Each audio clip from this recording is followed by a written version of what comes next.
Li Fan is going to comment. Comrades and distinguished judges, I'm Huang Jiayan from West China Hospital. It's honorable of me to share an interesting case to you attending here.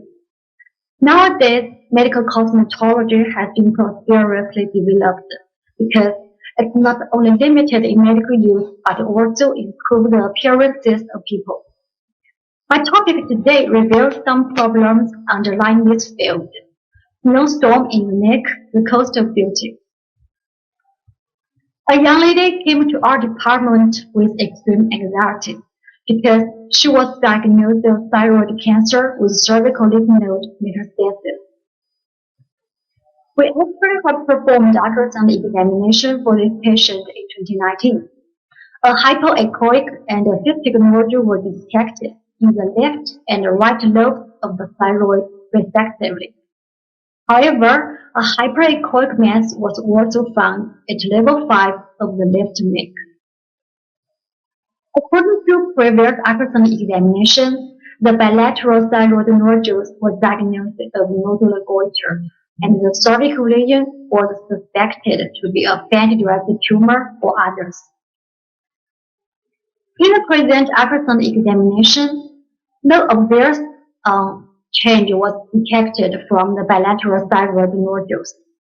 As for the cervical lesion, except its slightly increased size, no significant change was detected. To further evaluate the lesion, the fuse was performed.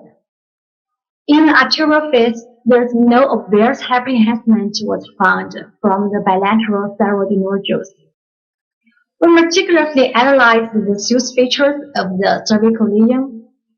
During arterial phase, no obvious the lesion present homogeneous hyperenhancement and followed by persistent enhancement in the venous phase. But till now, the lesion remained opposite. The patient was also ordered a breast ultrasound examination this time. We scanned the processes under the mammary gland layers, but we also detected that the capsule was contracted and collapsed from the fissure layer in the left breast, whereas the capsule in the right breast was integral.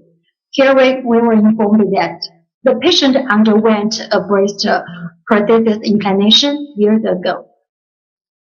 Moreover, an abnormal lymph node similar in appearance to the cervical lesion was detected in the left axilla. We checked the patient's laboratory tests. No observed evidence indicates malignancy or other infectious disease. Therefore, we concluded that the capsule of the prosthesis was suspected to be ruptured, and the cervical lesion was taken for the possibility of foreign body granuloma of the lymph node.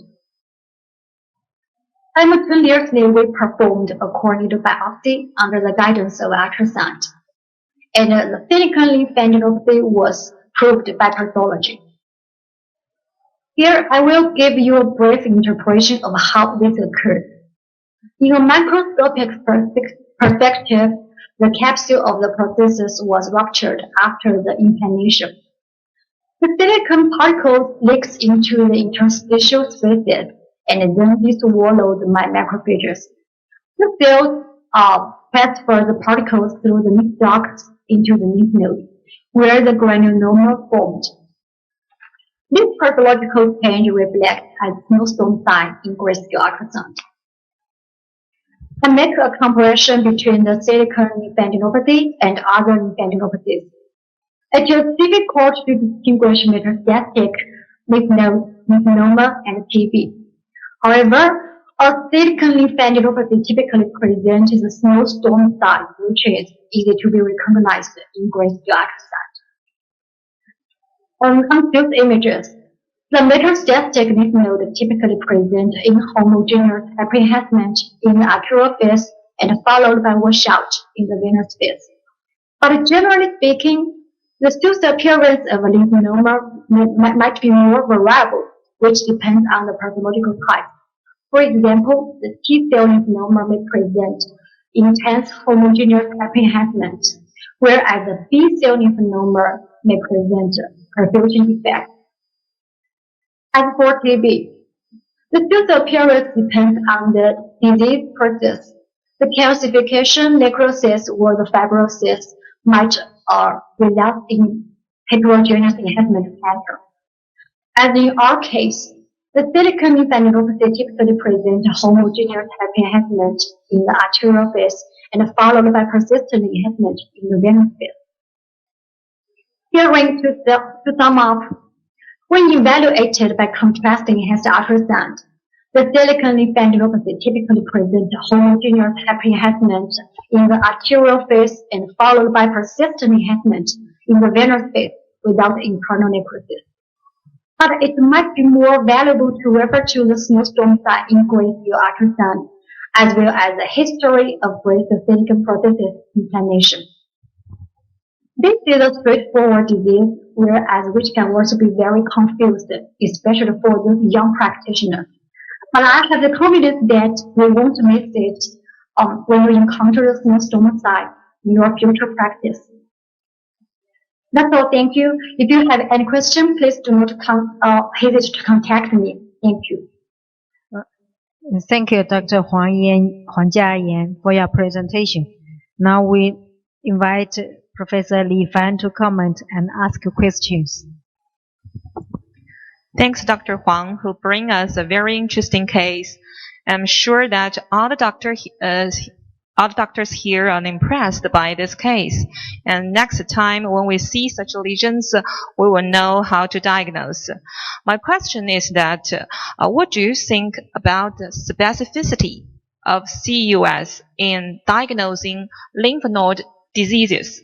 Can CUS distinguish benign reactive hyperplasia lymph nodes from malignant ones?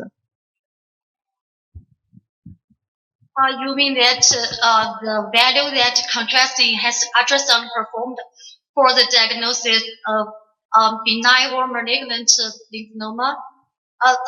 lymphadenopathies? I hold that, for example, the metastatic lymph nodes, the majority of the malignant lymphadenopathies may present inhomogeneous hyperenhancement in the arterial phase because inside the lesion there may be some necrotic areas inside the lesion, and because the blood flow is different from the benign lesions, therefore the lesions may be washed out in the venous phase. Whereas, for example, some inflammatory lymph nodes, they may be not washed out in the venous phase. Therefore, I think that the fuse features in the arterial phase as well as the venous phase can have their unique fuse appearance for the differentiation of benign lesions from malignant lesions.